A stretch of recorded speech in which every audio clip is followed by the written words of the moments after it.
I've used email marketing to make hundreds of thousands of dollars. Matter of fact, my emails have done way more. So I'm about to show you the simple 3-step framework I use to predictably make these kinds of numbers by selling products ranging from $1 to $3,000 across all e-commerce niches.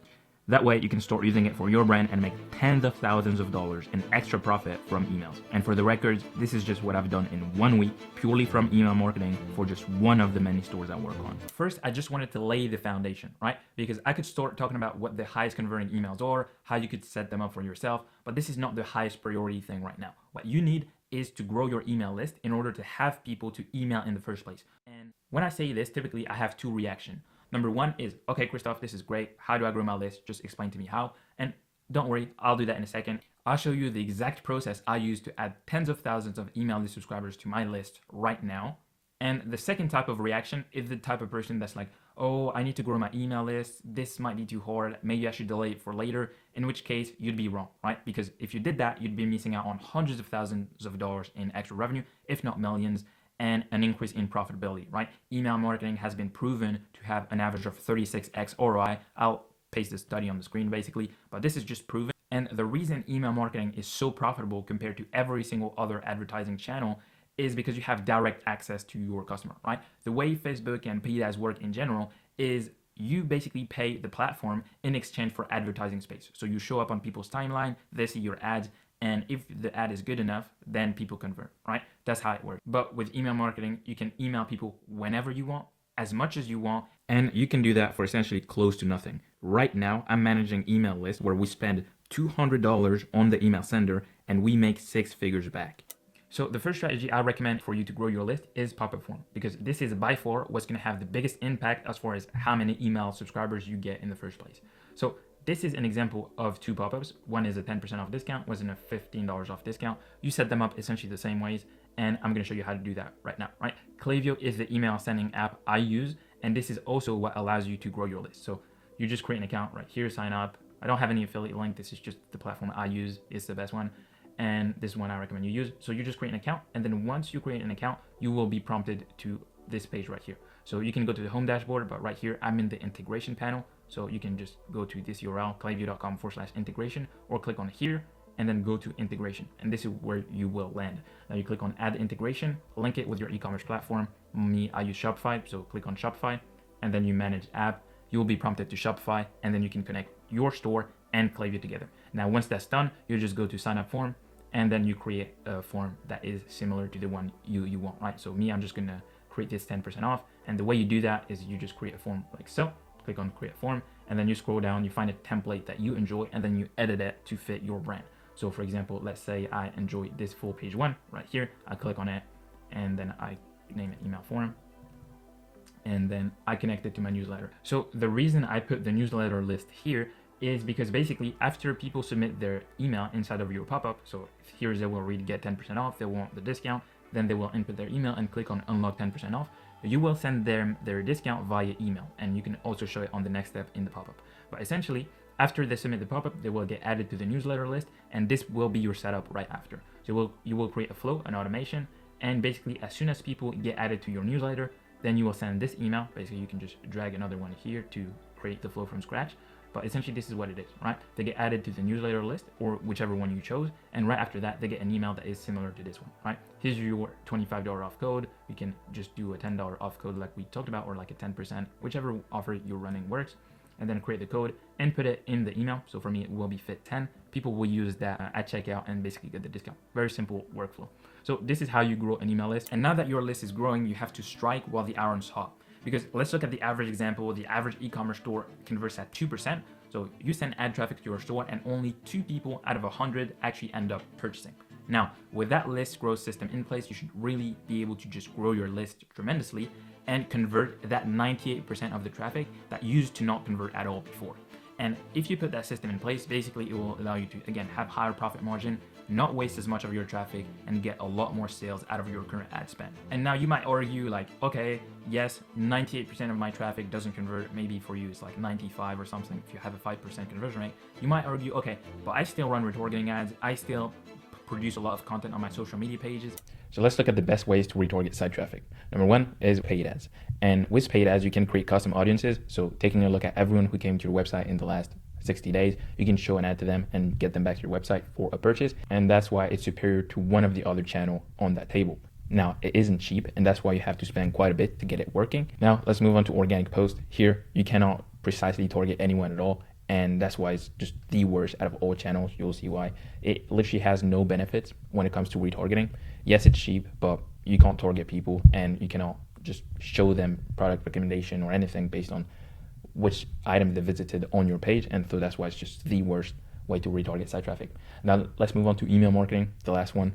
You can precisely target people based on which page they visited on your website, which product they've seen. It is cheap because, again, I've made millions of dollars from email marketing, and every time that I've done it, it costed me way less than $50,000. So the ROI there is crazy.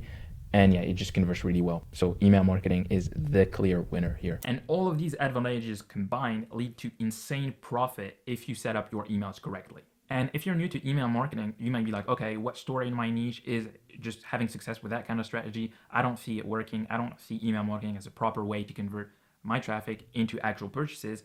And the only reason you have that mindset is because you're in the ad library every single day, right? You're looking at your competitors' ads, but you're never opting inside of their email list. So you have no idea what happens past basically one of their subscribers opting in for email, right? You have no idea about what email they're getting, when are they getting retargeted and everything. And that's why you don't see every other store having that in place. But I can guarantee you that every single store that is basically above like $10 million per year in revenue has some kind of email marketing in place right now. And I'll just paste a few examples on the screen right now. And now it's very important for me to discuss what retargeting you need to put in place for that 98% of your traffic that does not convert, and also what content to send them, right?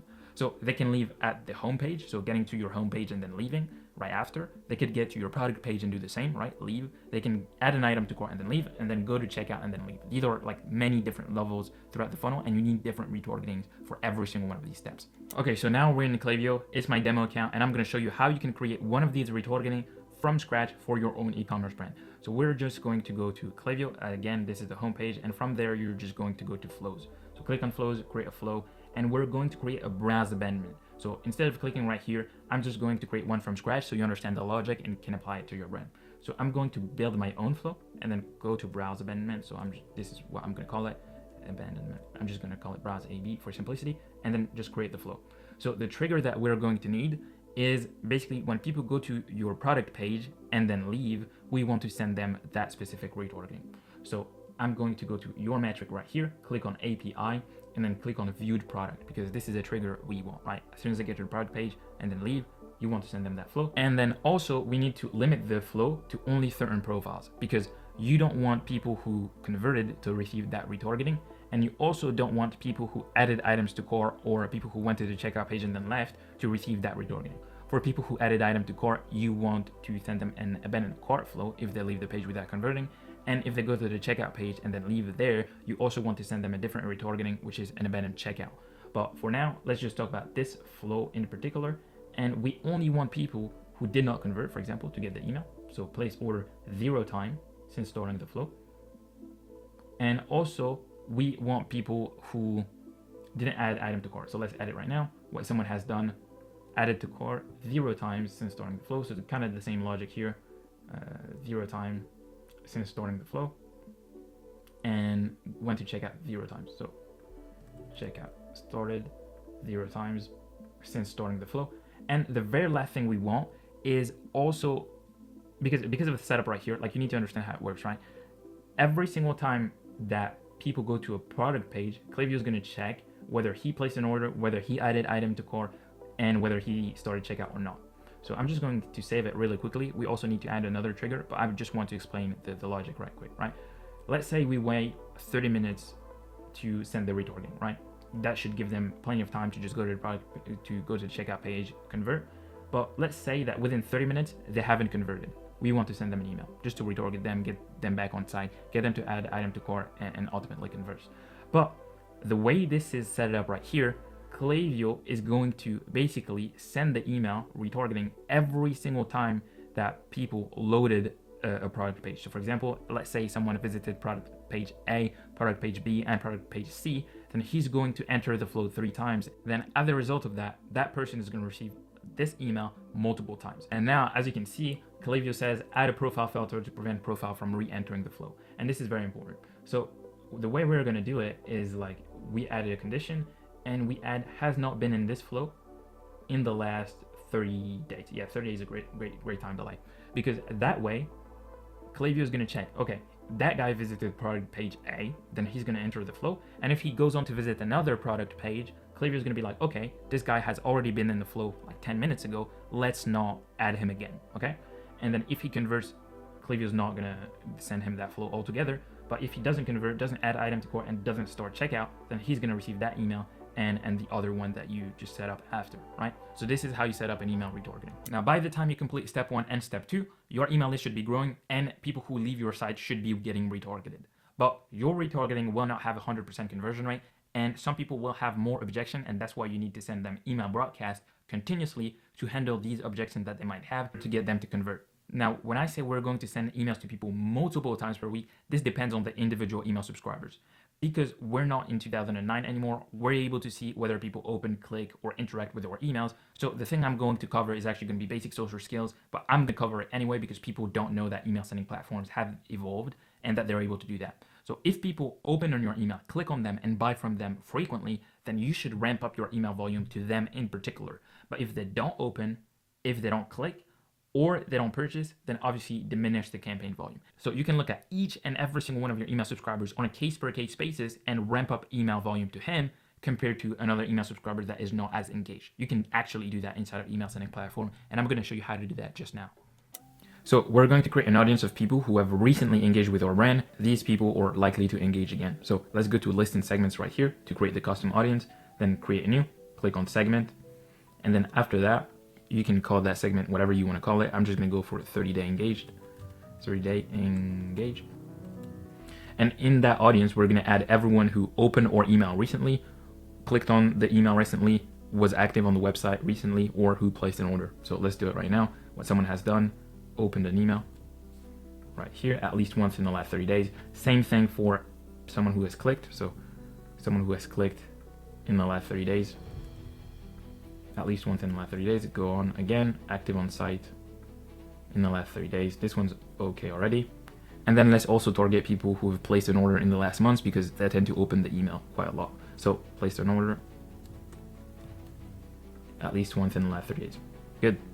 And then to confirm the creation of the audience, you need to scroll back up and click on create segment. Okay, so I've just shown you one audience that I like to target for the campaigns. I'm also going to show you 2 segments or custom audience, however you want to call it, that I like to exclude from the campaign recipient pool. So the number 1 is the 15-day buyers, or like 10-day buyers, 20-day buyers. It might depend for your brand specifically, but I create this audience typically just so I can exclude them from the campaigns because they're already getting upsold in one of the automation. So as soon as people buy, I recommend them a different product that goes along with what they already purchased. And this is a specific flow automation, and I'm trying to basically not send campaigns to them because the campaigns might interfere with that upsell sequence. Now, the second sequence is the bounced or marked as spam, and these are people who just don't want to receive your emails or who don't have the capacity to receive your emails. And if you keep on sending emails to them, it destroys your sender reputation, your open rate tanks, and that's why I'm excluding them. So now that you understand all of the theory, you still need to learn how to write high converting emails, how to design them so they don't look scammy, and how to actually send them to your list. I go through all of this in this video, and I actually show you how to do one email live step by step. But if you're trying to skip all of that work and just make the millions of dollars my clients are currently making from my emails, click the link below to start working with me.